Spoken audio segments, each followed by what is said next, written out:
guys हामी चाहिँ new इयरमा अब पोखरा आएको 2021 साललाई बिदाई गर्नलाई अरू भतिजहरू अब म क्यामेरा उठाउनु चाहिँ जान्दिनँ अर्को भतिज कहाँ गयो है च्याङ्बा हेलो भन हेलो भन के बोल अङ्कलको अब भरे युट्युब आउँछ है अनि सानो मिठो तामाङ पनि सायरी सुनाइदेऊ रसो फ्याफुला या जमन्दा चुखाबा 2082 सालमा जम्मन जम्मनला ठुल्छोरी बोला न जम्मन जम्मनला जीवनी सुख शान्ति फैला खुसी जम्मन राङ्ला दुखा जति जम्मनला दुखा झिन्सी अनि सुखला सुरुवात बन मुला अनि 81 सालली राङ्गा देला जीवनली जति नन् दुखा तलाइनन् अनि 82 सालली होदेबा दुखा खाइमन आधा गई अनि चु भिसिङा जम्मन राङ्गा दिँदा कोन्जो सम्लेङ प्रार्थना लाला खुजिस्यो धन्यवाद यही हो अब तामाङ त हामी खासै बुझ्दैनौँ म 21 साल जति दुःख अलिअलि बुझ्छ होइन भने होला अब चाहिँ हामी चाहिँ कहाँ जानला भतिज सारङकोट जानला अब 2082मा यसो घुम्न आया इङ्ग्लिस न्यु इयरमा त आएको थिएँ म पोखरा नेपाली न्यु इयर चाहिँ ठिकै हुँदैछ हिजो बेलुका चाहिँ रमाइलो भएको थिएँ अबे बेलुका हिँड्दो रहेछ ए बेलुका अनि पोखरा नामै पोखरा अनि किन काठमाडौँ काठमाडौँ मान्छे पोखरा जान्छ पोखरा मान्छे काठमाडौँ रहेछ त्यो भएर आज चाहिँ हामी सारङकोट जानला अब एकछिन भात सात खाइआएन कति भइसक्यो 11:30 भइसक्यो सारङकोट डाँडामा के खान्छ अब चिसो चिसो कोका कोला भनेको अब यो क्यामेरा उठाउनै जान्दिनँ कि मान्छेले पछाडिबाट कस्तो मजाले उठाउँछ यसरी हो कि यसरी तर मेरो आएर हुँदैन कि त्यसरी होइन नि यसरी होइन नि जान्दैन यसरी कि यसरी ओ सेट अब बाहिर त हिजो पानी परेको भएर धेरै फुल्यो है एक्सिडेन्ट नि हिजो धेरै देख्यो हामीले त्यो पोखरा आउने बाटोमा एउटा बोकेर ल्याए बोकेर लिएर आयो ज्याकेटै हिँड्छ होइन कस्तो काट है त्यसको त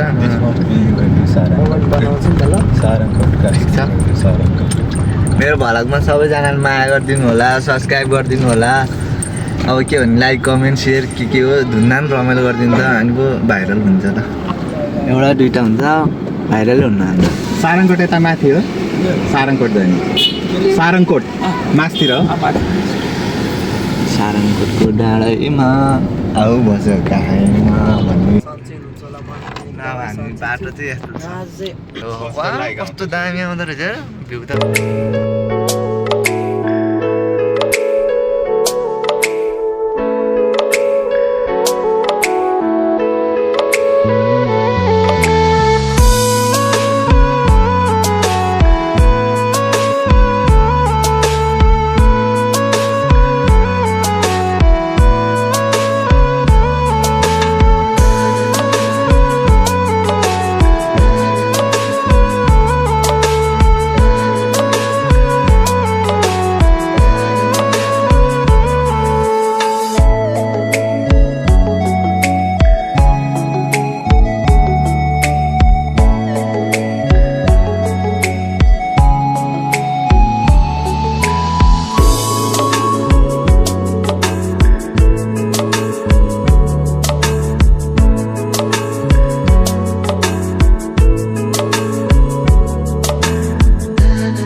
सिँढी लाग्यो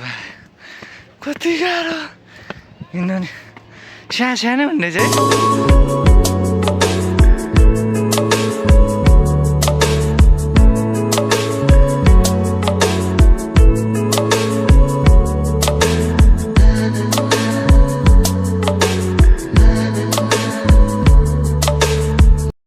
गाइस आई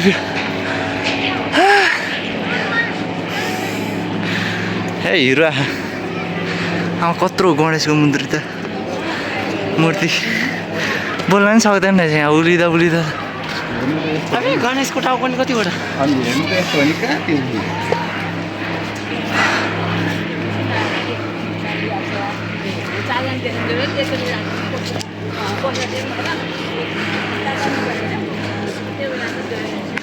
यहाँ त सब देख्दो रहेछ है पोखरा फेताल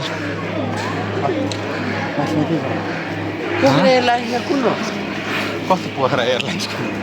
एयरपोर्ट कि त माथिबाट साफ पर्दैन बाबु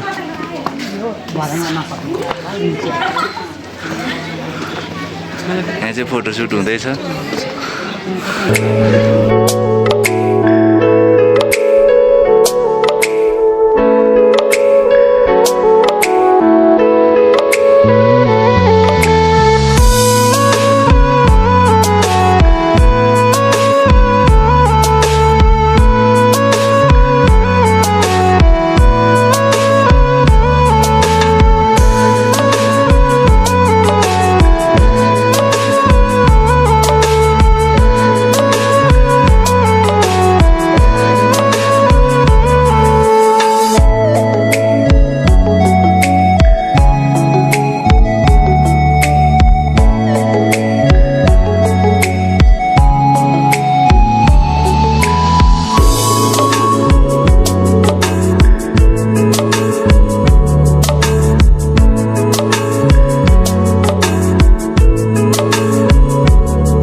गाइज हामी चाहिँ अब सारङकोटको डाँडाबाट फर्किसक्यौँ खाजा नि खायो अब हामी घर लागेको घरभन्दा नि रुम टक्क भरे चाहिँ न्यु इयर हेर्न जाने टक्क लगाएर के छ अब जिन्दगी रमाइलो छ भन्नु लागेको थियो भने चाहिँ हाम्रो त बोतन साइड दिइहाल्यो हो यता गाडी चलाउँदै लोप्छन् के अरे तिम्रो लोप्चाङ अरे के अरे तिम्रो नाम तामाङ के तामाङ के तामाङ के हो नाम प्रसन्न भेन्देन के अरे प्रसन्न भेन्देन क्या हो यो भेन्देन लेनदेन र क्लियर बोला न हजुर अलिक क्लियर बोला न प्रसन्न भेन्देन यहाँ कस्तो लेनदेन अब आफ्नो जात तपाईँलाई सजिलो हुनुको लागि चाहिँ लोप्छन् लोप्चाङ लोप्छन् त सुने लोप्छनहरू भने तामाङ हो र सेटचन लोप्छनहरू भने त अर्कै थकाली होइन अनि त्यो के थोकर के भन्छ होइन लोप्चन भनेकै हामी हो क्या हाम्रो तामाङमा तामाङ भाषाबाट भेन्देन भन्छ नेपालीमा कन्भर्ट गर्दाखेरि लोप्चन भन्छ यिनीहरू त थकाली हो त फेरि लोप्छन् सेट्छन् कस्तो थकाली र त्यो खै थकालीले चाहिँ प्रायः जस्तो तामाङको चोर्दो रहेछ त्यस्तो नभन न भिडियो बनाउने चोर्या त के कुराहरू त्यहाँ काट फेरि स्टार्ट हुँदैन गीतहरू पनि उनीहरूको पनि सेलो टाइपकै हुँदो रहेछ सेलो त तामाङहरूको सबै सेलो त हुन्छ नि थकालीको पनि के तामाङको त भइहाल्यो नि टाउको दुखिसकेर गाडीमा मुहालहरूमा चाहिँ के साह्रो कालो आएको हो म आइनाहरूमा यो मुहालमा देखे जति कालो देख्दैन त तिमी त कालो त त्यति नै कालो छौ नि हजुर मोबाइलले कहाँ ढाँट्छ र मोबाइल कालोलाई कालै सेतोलाई सेतो देखाउँछ त्यसले के साह्रो चाहिँ कालो कालो छैन गोरै छ गोरै आइरहेको जान्दैछु होइन गोरै छ बोइ कालो छ हाम्रो के छ अरे बोइ कालो छ बाउको निक्नेमै कालो बाउ उता पुर्खा गाउँतिर जानुपर्छ होइन बहिनी र मलाई त के हुन्छ कालुको छोराछोरीहरू हो यिनीहरू भन्छ के भन्छ अरे कालुको छोराछोरीहरू आयो तिम्रो बुवा त कालु पाँडै हुनु पनि त नाम त होइन नाम त त्यो ठेट नाम आइ कालु कि दिलबहादुर हो दिलबहादुर लोप्चाङ दिल बस्यो मायाको ल ठिक छ गाइजहरू अब के होइन त तपाईँ त कस्तो राम्रो देखाएर हो त्यो क्यामरा त केमा क्यामेरा मोबाइलमा राम्रो छ त मान्छे पनि ह्यान्सी हिस्सी परेको के पर्यो अरे हिस्सी परेको क्या कालेलाई पो हिस्सी पर्यो भन्छ त गोरेहरूलाई नि भन्छ नि अनि यस्तो हुन्छ कि कतिपय मान्छे गोरो हुन्छ होइन तर त्यसको केही ना नाक मिले आउँछ ना मुख मिले आउँछ ना निडर मिले आउँछ ना के होइन फेरि कति मान्छे चाहिँ कति कालो हुन्छ यति राम्रो फेस मिलेको हुन्छ त्यसको होइन त्यो सबिन भाइ भन्ने त्यस्तै छ कि कति मिलेको छ उसको कोही मान्छे फेरि मान्छे पनि कालो त्यही अनुहार पनि केही नमिलेको नाक पनि यत्रो गोल भेर जत्रो जस्तै कि म मेरो नाक चाहिँ ठुलो छ यिनीहरू चाहिँ स्कुल टुलको होइन अनि मेरो चाहिँ नाक एकदम ठुलो छ अनि मलाई मेरो केही मन पर्दैन अब मेरो फेसभित्रको मनपर्ने भनेको मलाई दाँत माथिपट्टिको दाँत मनपर्छ तलपट्टिको चाहिँ मन पर्दैन सबभन्दा मन नपर्ने नाक अनि त्यसपछि सबभन्दा मनपर्ने भनेको गालाको डिम्पल वाउ त्यति हो ठिक छ तिम्रो धारणा त्यति नै हो अरू के हात अनि त्यसपछि मेरो कपाल चाहिँ मलाई एकदम मनपर्छ किनभने मेरो कपाल चाहिँ एकदम स्ट्रेट थियो पहिला होइन अनि यो कलर लाउने के गर्यो भने हल्का बिग्रिँदो रहेछ क्या बिग्रिन्छ नि त्यो मेरो पहिला ब्ल्याक मात्रै अनि म हल्का लामो पाल्थेँ होइन अनि सबैले सोध्थ्यो कि तिम्रो कपाल चाहिँ स्ट्रेट गरे हो भनेर सोध्थ्यो तर मेरो चाहिँ नेचुरली नै त्यस्तो सिल्की टाइपको थियो क्या अनि अहिले त अहिले नि छाना त यस्तो हेर्दा त सिल्की नै देख्छ नि कपाल टुक्रो परेको त छैन त्यसलाई रङै लाउनु दिँदैन त्यो कपाल कस्तो बिगार्छ कपाल यो कलर चाहिँ मैले खासमा कस्तो भनेर लगाएको थियो भने कस्तो भनेर दुई एकजना त्यो हाउरी भेना भन्ने हुनुहुन्छ क्या त्यो भेनाले लाउनु भएको थियो एउटा त्यो के अरे वाइट के अनि यस्तो राम्रो देख्ने त्यो भेनालाई अनि त्यसपछि मलाई के लाग्यो ठ्याक्कै दसैँमा गाउँ जानु थियो नि त म त यस्तो टक्क राम्रो बनेर जान्छु भने अनि त्यसपछि दाइ सैलुनमा गएर दाइ यो कलर लगाइदिनु भनेको हुन्छ भने लास्टमा त त्यो काहीँ नभएको भइहाल्यो त यस्तो त्यो पहेँलो पो लगाइदिएछ भने त्यो मासालाले त अनि मैले दाइ यो त पहेँलो पो भयो नि त भनेको त अहिले त एकछिन त्यो नै देख्छ त्यो के अरे त्यो पहेँलो देख्छ होइन पहेँलो देख्छ यहाँ होइन गइसो अनि अहिले चाहिँ पहेँलो देख्छ होइन सुकेपछि तिमीले भने जस्तै सेतो हुन्छ भन्यो अनि त्यसपछि ल त ल भनी अनि भोलिपल्ट फेरि गाउँ जानुपर्ने अनि फेरि हाम्रो आपालाई गाउँ जाऊ भनेको अनि बुन्नुलाई लगेर जाऊ भन्ने भयो मलाई अनि घर गएँ सुकेसी हुन्छ भने अनि लन तल भनेर बस्यो यत्रोको सुक्छ त्यो सुक्न त सुक्यो नि त्यो पहेँलो पो भयो क्या अनि त्यसपछि फेरि बेलुका गएर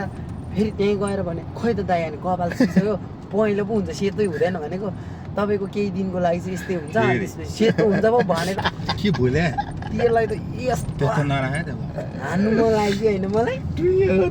अनि के ठिक ठाउँमा मलाई रिस उठ्यो कि अनि त्यसपछि त अब के गर्नु भोलिपल्ट गाउँ जानु अनि बाउले के छैन बाउले चाहिँ के भन्यो के बनाएको कपाल गाउँमा गएर त्यो मामलाई हैँसीले काट्न लाऊ तेरो यो गुन्द्रु हो ऊ यहाँ कि ऊ यहाँ ऊ टिपम यहीँ मिलिहाल्छ गाइज हामी चाहिँ ऐसोले उसो कुरा सुन्दा चाहिँ ऐसोले खानु मन लाग्यो अब के हान्दा बाबा म फोटो नि खिच्ने या थाहा छोरी मान्छे जस्तो कुरा अनि खालि जहाँ पनि छोरी मान्छे जस्तो यहाँ त रोउनु मिल्दैन यत्रो ठुलोमा मिले उताबाट पनि देख्छ यो जस्तो बेस्ट ठाउँ कुनै नि रोक्नै पर्ने लगाइ चाहिँ अब त्यहाँ ऐसोले हेर्नुहुन्छ कस्तो रहेछ ऐसोलु अनि टर्निङ जति नै पुग्छ क्या अब गाइज हामी चाहिँ लाखे नचा हेर्नु जाँदा लाखे नछिरहेको यहाँ अगाडि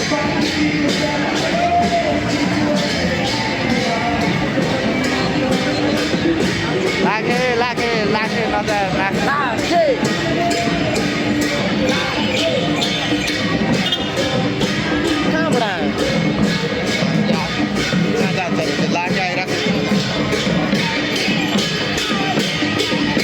लाखे मजा गाईहरू लाखे अब लाखे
Guys